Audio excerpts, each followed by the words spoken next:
아버지 앞에 예배로 영광 올려드릴 수 있도록 인도하심을 감사드립니다. 이 시간 성령께서 감동하여 주십시오. 말씀이 선포되실 때 은혜 받게 도와주시옵소서. 전하는 자나 듣는 자나 다 같이 이 말씀이 깨달아지게 도와주십시오. 이 말씀이 수긍이 되게 도와주십시며 이 말씀을 통해서 한없는 은혜가 넘쳐나게 하여 주시옵소서. 예수님 이름으로 기도합나이다. 아멘. 우리 다 같이 인사하시겠습니다. 오직 예수님밖에 없습니다. 다시 한번 하겠습니다. 오직 예수님밖에 없습니다. 아멘. 오늘은요, 야곱을 큰 부자로 만든 하나님이라고. 오늘 본문 말씀이 제목이 그래요. 야곱을 크게 번성했다. 그 말은 뭔 말이냐면은 큰 부자로 만들었다. 그 말이에요. 누가요? 하나님께서. 그래서 그 말씀 그대로 제목을 붙였어요. 이 복이라고 하는 것은 하나님께서 주셔야지 되는 겁니다. 경제학 이론에서도 보면은 경제학자들은 그렇게 말하더라고요. 재벌은 인간의 노력도 필요하지만 운이 필요하다고 그랬어요. 운. 예수 안 믿는 사람들은 운이라고 그러는데 예수 믿는 사람들은 하나님의 인도하심이 필요하다 그렇게 말해요. 그래서 재벌은 하나님께서 주시는 거예요. 아무나 주는 게 아니시죠. 하나님께서는 하나님의 자녀인 성도들에게 집중적으로 축복을 해주실 때가 있고 그 축복을 거둬갈 때가 있어요. 거둬갈 때도 하나님의 자녀를 위한 것이고 사랑하기 때문에 그런 것이고 집중적으로 축복을 주실 때도 그 집중적으로 주신 축복을 가지고 하나님께서 원하시는 일이 있기 때문에 축복을 주시는 거다 그 말이죠. 오늘 본문에서 야곱은 하나님께서 집중적으로 축복을 거두셨어요. 해도 안 돼요. 하는 일마다. 예? 아주 그냥 기난 동안에 언제나 이 탄원을 갖다 지나갈까 그냥 그렇게 했어도 해도 안 되다가 불과 6년 만에 하나님께서는요 그 때가 되니까 아주 그냥 엄청나게 크게 번성하게 만들었어요. 큰 부자가 되게 하신 거예요. 이것이 하루아침에 된 것이 아니죠. 길고 긴 훈련 기간을 갖다 통과하고 난 다음에 하나님께서 복을 받을 시점이 되니까 그를 부자로 만들어가지고 하나님의 일을 하게 하실 그런 준비가 되니까 집중적으로 그에게 부어주셨다. 이렇게 말씀드릴 수가 있습니다. 야곱은 쌍둥이죠. 형은 에서예요. 그래서 쌍둥이인데 동생으로 태어났어요. 근데 야곱은 어떻게 했습니까? 형을 팥죽 한 그릇에 장자권을 갖다 사버렸어요. 그리고 아버지에게 에서를 갖다 축복해 준다고 그랬는데 장자니까 아버지는 장인이 이렇게 할 것 아니에요? 근데 에서처럼 꾸미고 아버지를 속이고 축복권을 갖다 받아버렸어요. 가로채버린 거죠. 연로한 아버지 이삭의 눈을 속여가지고 장자라고 속였어요. 여기다 털도 붙이고 목소리도 막 걸걸걸게 하고 예서처럼 그렇게 해가지고 가로챘어요. 그러니까 이 사실을 나중에 알아챘죠. 예서가 형이 알아채진 거 어때요? 예서는 막 아주 싸나운 사람인데 야곱을 갖다가 막 죽이려고 그랬어요. 너는 아버지가 돌아가시고 나면 보자 이거죠. 그때는 내가 너를 반드시 죽이겠다. 이렇게 막 벼르고 있었어요. 근데 이걸 갖다가는 어머니 리브가가 알았어요. 예? 알으니까 어떻게 됩니까? 엄마는 야곱이 다칠까봐 야곱을 갖다가 외삼촌 집에 보냈는데 그곳이 바로 하란 라반의 집이에요. 외삼촌의 집이에요. 그래서 오늘 장면이 이 펼쳐지는 그 장소는 어디냐면 하란 지방에 있는 외삼촌의 집 브엘세바라는 곳에서 야곱이 형을 피해가지고 도망가가지고 거기서 사는데 엄청나게 고생 지긋지긋하게 하는 거예요. 거기서 그냥 아주 그냥 도피 생활은 하지만 거기서 아주 그냥 힘들고 아주 고된 노동을 하면서도 자기 손에 들어온 것이 아무것도 없었다 그 말이죠. 근데 어머니는요 너 잠시 동안 가 있어. 잠시 동안 가 있으면 내가 이제 다시 에서의 형이 마음이 좀 누그러지면 그때도 부를게. 그랬는데 20년이 지나도록 안 와버려가지고 리브가는 그때 야곱을 보지도 못하고 이 세상을 떠났어요. 그러니까 리브가도 보면은 야곱을 도와주려고 하다가 아주 불행한 인생을 산 거예요. 아들 얼굴도 못 보고 세상을 떠났잖아요. 그래서 오늘은 본문의 장소가 어디냐면은 외삼촌 라반의 집 하란에 있는 브엘사바 거기서 라반을 위해서 일하다가 14년 동안 라반에게 막 나중에는 뭐 항의를 했죠. 내가 14년 동안 이렇게 했는데 나한테 돌아온 것이 뭐요? 그러면서 봉급 책정을 하다 다시 하고 6년 만에 아주 큰 부자가 되겠다는 그런 말씀이 오늘 총괄적인 본문의 말씀이 되겠습니다. 그래서 오늘은 이 본문 말씀을 중심으로 해가지고 야곱을 큰 부자로 만드신 하나님, 이란 제목으로 말씀을 선포하겠습니다. 은혜 많이 받으시기 바랍니다. 첫 번째로요, 야곱은 14년 동안이나 라반을 위해 가지고 일을 열심히 했습니다. 그런데 가진 것이 없었어요. 30절 말씀을 읽어볼까요? 내가 오기 전에는 외삼촌의 소유가 적더니 번성하여 때를 이루었으니 내 발이 이르는 곳마다 여호와께서 외삼촌에게 복을 주셨나이다. 그러나 나는 언제나 내 집을 세우리까. 이게 뭔 말입니까? 라헬이 요셉을 낳았을 적에 야곱이 라반에게 말했어요. 나 이제 고향으로 보내주세요. 삼촌하고 나하고 이제 계약 기간이 다 끝났잖아요. 7년 해가지고 14년이 끝났잖아요. 끝났으니까 나 이제 고향으로 돌아가렵니다. 그렇게 말을 했어요. 그러니까 조건이 뭐냐면은 7년 동안은 라헬을 위해서 라헬을 갖다 아내를 얻으려고.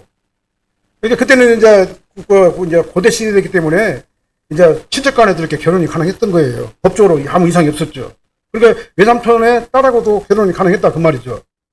그래서 레아를 위해서 두 번째는 이제 라헬을 갖다 얻기로 하고 이제 7년 동안 봉사했는데 나중에 살짝 누가 들었냐면 언니 레아가 들어갔다 그 말이에요. 야곱의 방으로. 그래가지고는 막 항의를 했죠. 항의하니까 7년 동안 더 봉사하면 레아를 갖다 또 아내로 주겠다. 그때는 일부 다체되니까. 왜냐면은 그때 당시는 아들을 많이 낳는 것이 무기가 되고 그 다음 자원이 되는 시대이기 때문에. 그래가지고 이제 14년이 되자마자 이제 나 이제 고향으로 돌아갑니다. 외삼촌께서 내가 어떻게 삼촌을 위해 가지고 내가 섬겼는지 외삼촌이 더 잘 알지 않습니까? 그런데 이제 야곱은 그렇게 말하니까 라반은 뭡니까? 야곱을 갖다 놓지 않으려고. 왜 그러냐면 야곱이 일을 잘하고, 그 다음에 그냥 아주 엄청난 그 불을 갖다 안겨줬잖아요. 그래서 뭐라고 하느냐면, 야곱아, 하나님께서 너로 말미암아 내게 복 주신 줄을 내가 알았다. 내가 깨달았다. 내가 나를 사랑스럽게 여기거든 그대로 여기 좀 있어라.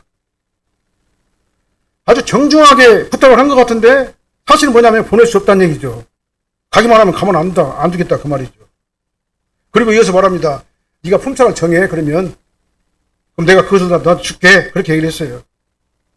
지금까지는 레아와 라헬을 아내로 얻는 조건으로 14년 동안 품삯을 받지 않았지만 지금부터는 품삯을 다시 정해가지고 품삯을 주겠다 그런 말이죠. 그래서 야곱은 이렇게 말합니다. 30절 말씀 한번 읽어볼게요. 내가 오기 전에는 외삼촌의 소유가 적더니 번성하여 때를 이루었으니 내 발이 이르는 곳마다 여호와께서 외삼촌에게 복을 주셨나이다. 그러나 나는 언제나 내 집을 세우리니까. 내가 오기 전과 후를 한번 비교해보라 이 말이에요. 삼촌한테. 내가 외삼촌을 어떻게 생겼는지 어떻게 내가 최선을 다해가지고 일했는지 외삼촌이 더 잘 알고 있다 그 말이에요.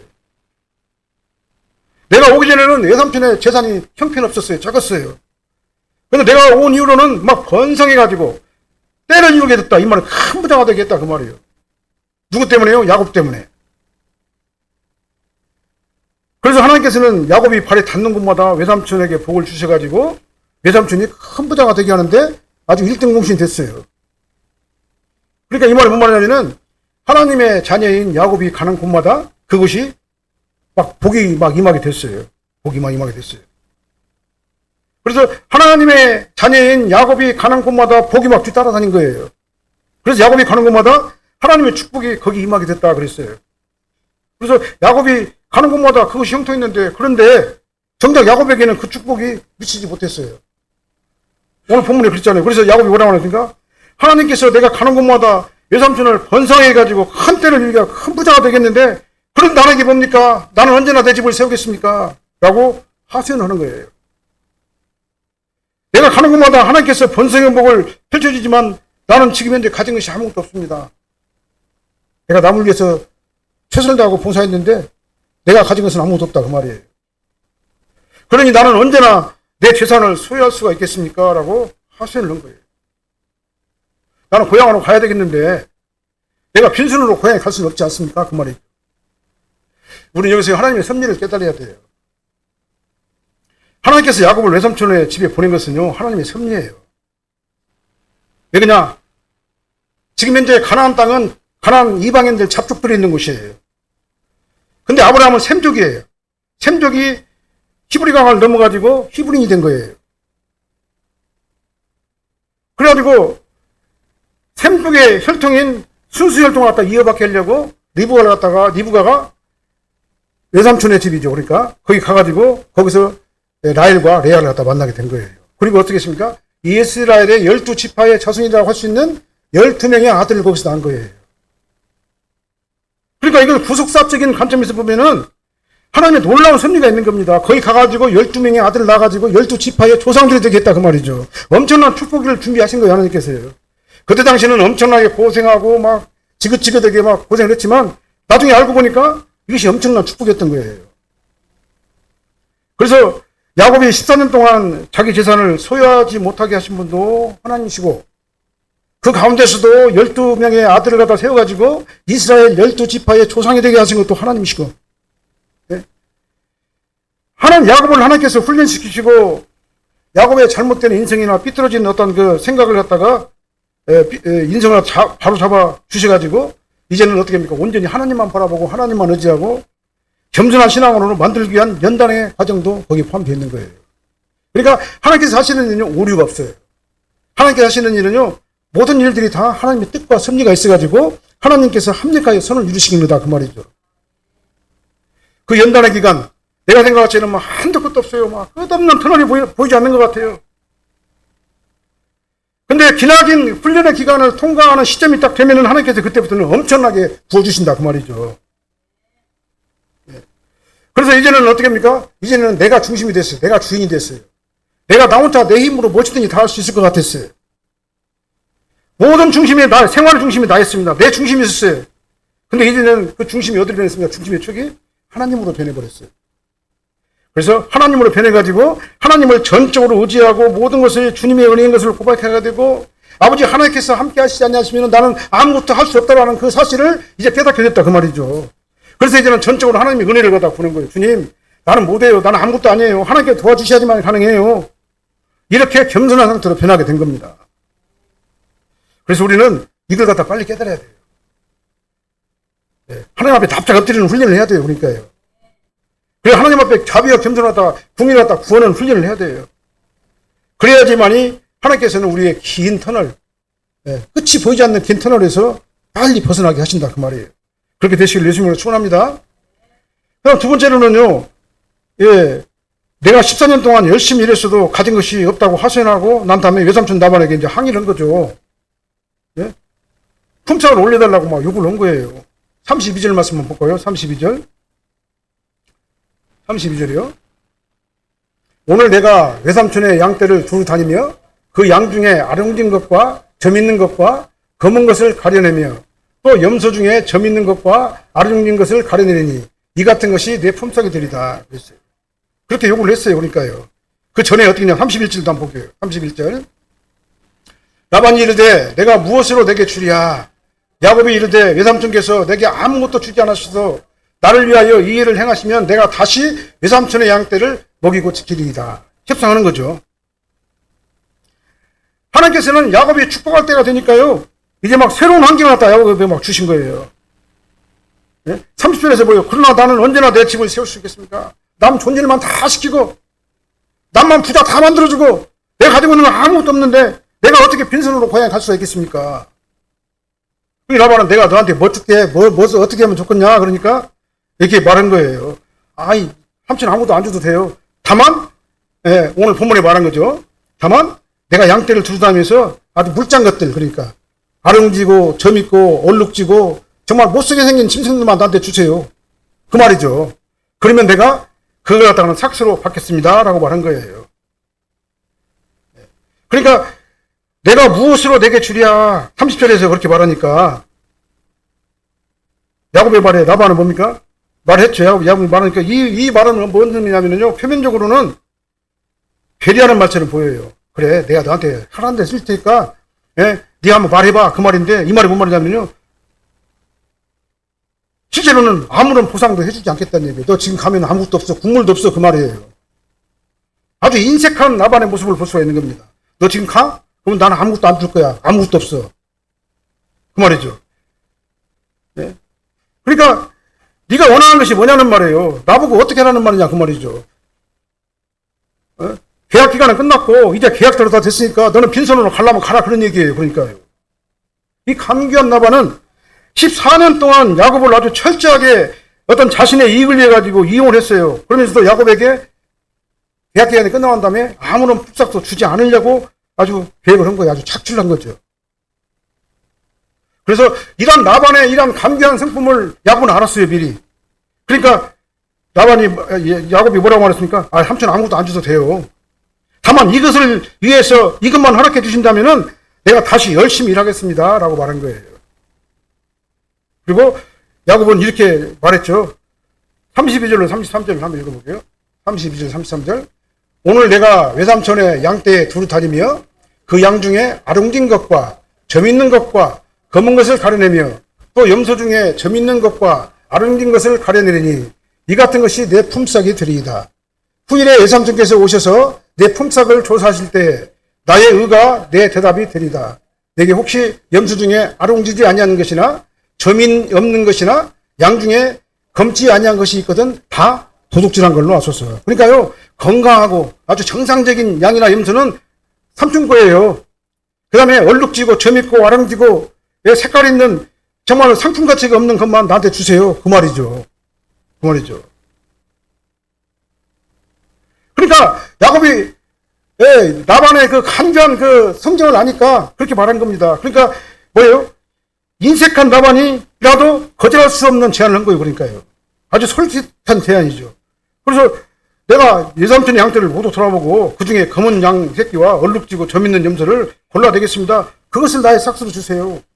라고 제안했어요. 이제 앞으로는 태어나는 양 가운데 이런 양들이나 염소는 내 품삯이 되게 해주세요. 그 말이죠. 근데 원래요, 대부분의 양들은 하얗고, 그다음 염소는 껌껌나, 아주 검은 회색이 아니겠습니까? 갈색이 아니겠어요? 그러니까, 얼룩진 것이나 아름진 것이나 여러 가지 다색을 가지고, 여러 가지 색깔을 가지고 있는 염소는 불량품이란 말이죠. 그러니까요. 거의 없다고 보면 돼요. 그러니까요. 그리고, 당시 양치기들에게 통상적인 봉급이 있었대요. 통상적인 어떤 그 할당량이 있었다. 그 말이죠. 그것은 새끼를 낳게 되면 새끼의 20%를 갖다가는 목동에게 줘가지고 같이 키우게 했다. 그 말이죠. 그것이 임금이에요. 그게 품삯이에요. 그게. 그게 바로 당시 어떤 보편적인 통상 임금이었다. 그렇게 말을 해요. 그러니까 새끼 중에서 20%는 내가 기르고 80%는 주인을 위해서 길러주고 그렇게 해가지고는 품삯을 정했다. 그래요. 근데 이 기준을 정하게 되면은요, 야곱의 제안은 아주 통상 임금에도 훨씬 못 미치는 아주 그런 그 제안이었었죠. 그래서 라반은 손해볼 것이 없다고 생각했죠. 아니 오히려 야곱이 어리석다고 느낄 정도가 됐을 거예요. 그래서 너무 좋은 제안이라고 생각하고 얼른 말했어요. 내가 네 맘대로 하리라. 네 말대로 하리라. 못 이기는 척하면서. 그러니까 우리가 이 문장의 뉘앙스를 우리가 잘 알아봐야 되는 것이죠. 그래서 승낙했어요. 그리고 난 다음에요. 라반이 어떻게 했냐면 그날 밤에 야곱이 치기로 된 그 목장 안에 딱 들어가지고 얼룩지고 아롱지고 갈색 아롱지고 그 다음에 흠이 있는 양들 다 싹 빼냈어요. 빼가지고 자기 아들한테 싹 보내버렸어요. 이 말이 뭔 말입니까? 한 마리도 야곱에게 주지 않을 작정으로 된 거예요. 얼마나 교만하고 교활한 이런 그 야곱 삼촌이 외삼촌이라고 하면서 자기 친족이 자기 딸의 남편이잖아요. 근데도 야곱에게 재산을 갖다 하나도 주지 않고 그냥 부려먹으려고만 하는 그런 결심을 한 거죠. 철저하게 빼들린 거예요. 그리고 이제는 야곱이 치기로 된 그 목장에는 뭐만 있어요? 흠없는 양과 염소만 있는 거예요. 그리고 앞으로 태어나는 양들이니까 흠없는 양과 염소만, 건강한 양과 염소만 있으니까 야곱이 원하는 양이나 염소가 거의 나올 수가 없는 거예요. 확률적으로 보면은요. 참 조카에게 참으로 야속한 삼촌의 모습 아니겠습니까? 이런 일들이 그때만 있냐 그 말이요. 지금도 그런다 그 말이죠. 자기 이익을 위해서라면 형제도 필요 없어요. 부모 자식 간도 필요 없어요. 어떻게든지 빼먹으려고 그래요 그냥. 이게 바로 지금 현재 우리 사람들의 모습이에요. 이게요. 네? 이제 앞으로는 백색약이나 흑색염소는 모두 라반의 것이 될 것이고 거의 다 다색 짐승들 정품이 아닌 것들만 야곱의 소유가 될 것인데 이렇게 해버렸으니까 그것이 제대로 나오겠냐 그 말이죠. 그러나 이런 협상, 이렇게 불공정한 협상을 했지만 그 결과를 인도하신 분이 누굽니까? 하나님이세요. 하나님이세요. 사람이 마음으로 일을 계획할지라도 그 걸음을 인도하시는 분은 누구라고요? 하나님이세요. 하나님께서 이제 문제를 해결해 주시고 역사해 주신다 그 말이죠. 그리고 하나님께서는 그냥 복을 주시는 게 아니라 복받을 상태가 돼야지 복을 주는 거예요. 내가 그동안 잘못 처신했던 일 깨달아야 돼요. 거짓말로 남을 속였던 거 깨달아야 돼요. 남에게 피해를 입혔던 거 깨닫고 회개하고 뉘우쳐야 돼요. 그것이 얼마나 잘못된 것인가를 갖다 우리는 알아야 되는 거예요. 그걸 갖다 깨닫게 하시고 난 다음에 깨닫고 후회하고 하나님만 전적으로 의지하게 되면 그때부터 복을 열어주신다 그 말이에요. 그래서 우리는 내가 얼마나 연약하고 부족한 존재인가를 먼저 알아야 돼요. 인정해야 돼요. 그리고 하나님만 의지해야 돼요. 주님, 내가 이렇게 부족하고 연약한 존재입니다. 나는 정말 더럽고 냄새나고 추하고 연약한 존재인데 정말 하나님께서 안 도와주면 나는 아무것도 할 수 없습니다. 나는 전적으로 주님만 의지하겠습니다. 아버지 하나님께서 도와주세요. 이런 자세가 나와야 된다 그 말이에요. 그렇게 되면 하나님께서요, 그 상태가 되게 되면 그런 조건이 되게 되면 하나님께서는 회복하게 하셔요. 열어주셔요. 야곱도 우리가 14년 동안 아주 길고 긴 훈련 기간이 지난 후에 축복의 문을 하나님께서 열어주셨잖아요. 그래서 우리는 어떻게 해야 됩니까?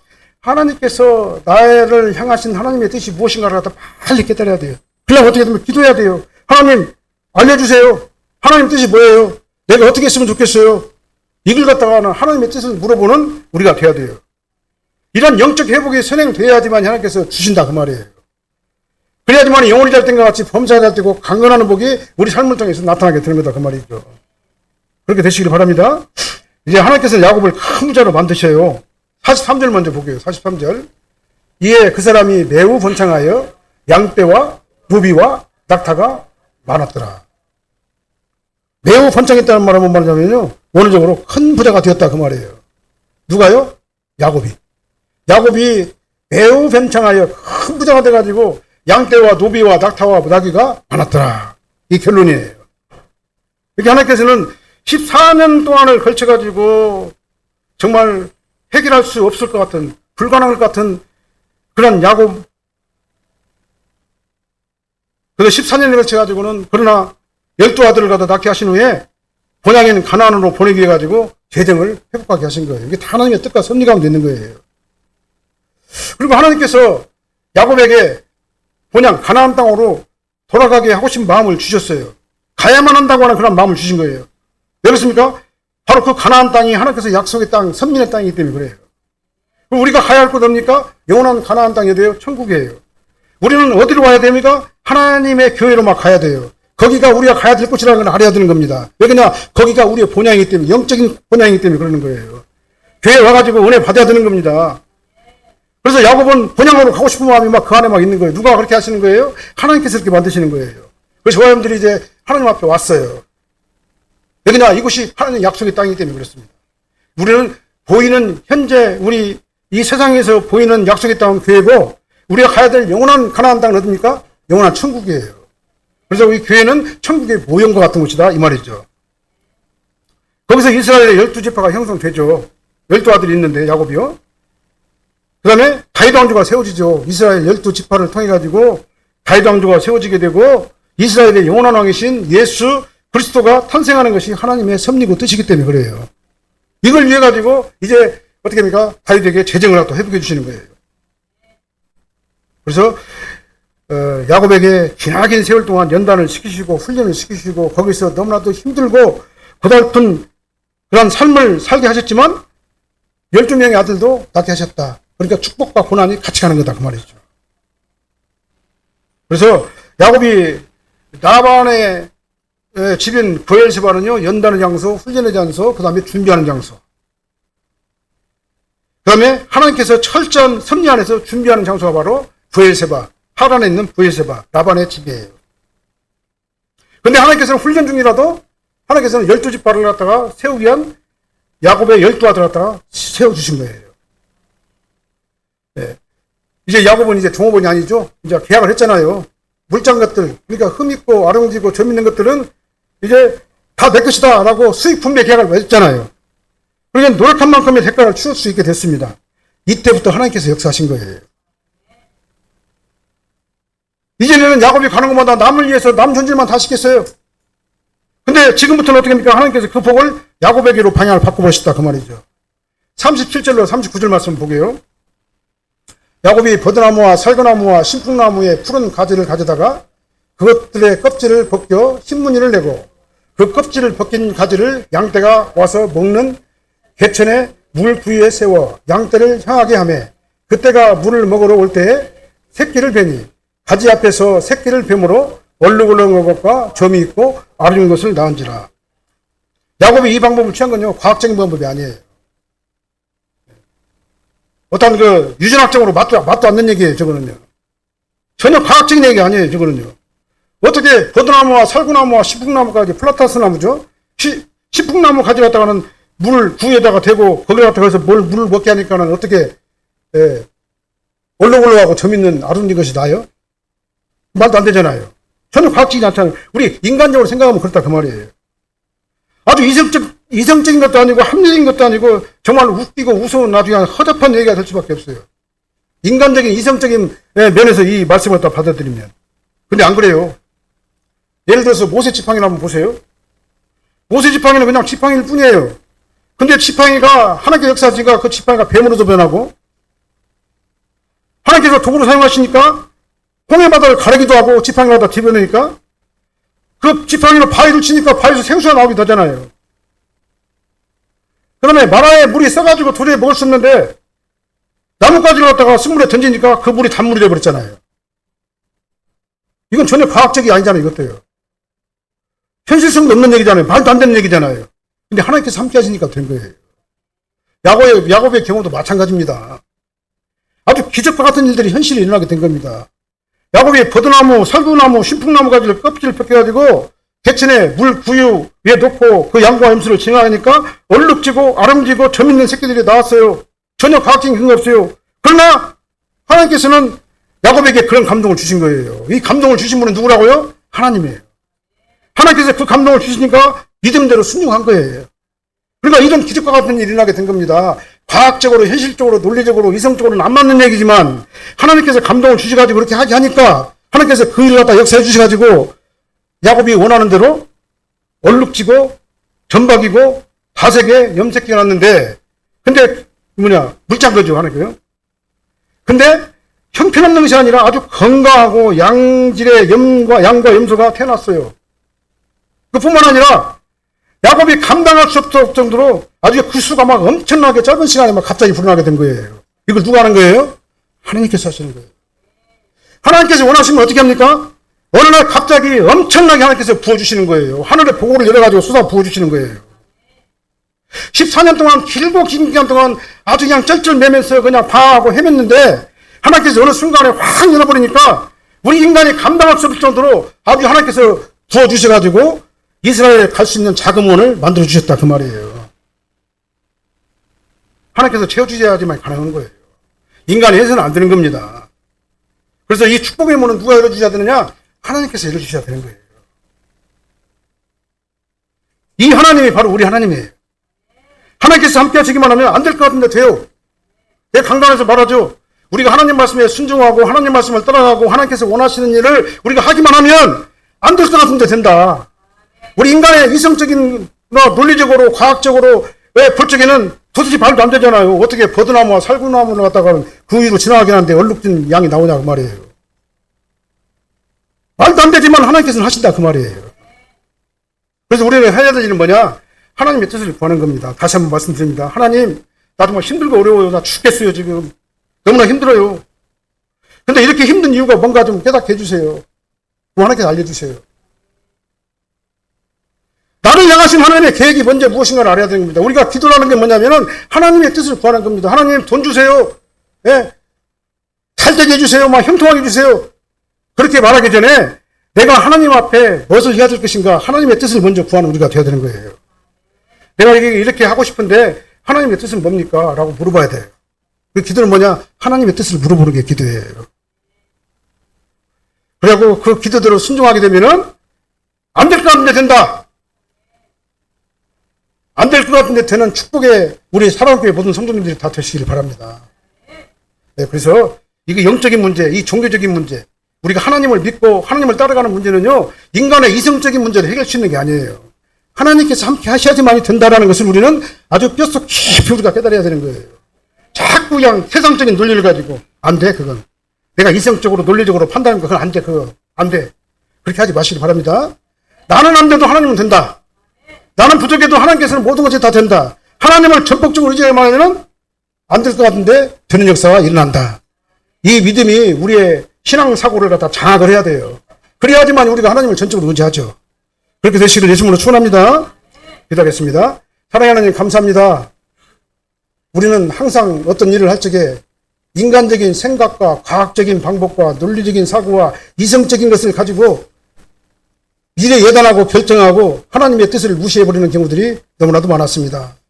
아버지 하나님, 이제는 전적으로 주님만 의지하게 도와주십시고 전적으로 주님만 바라보게 도와주십시고 하나님의 뜻이 무엇인가를 깨닫게 도와주셔서 하나님 앞에 겸손하게 납작 엎드려서 주님께 도우심을 구하는 저희들이 되게 하여 주시옵소서.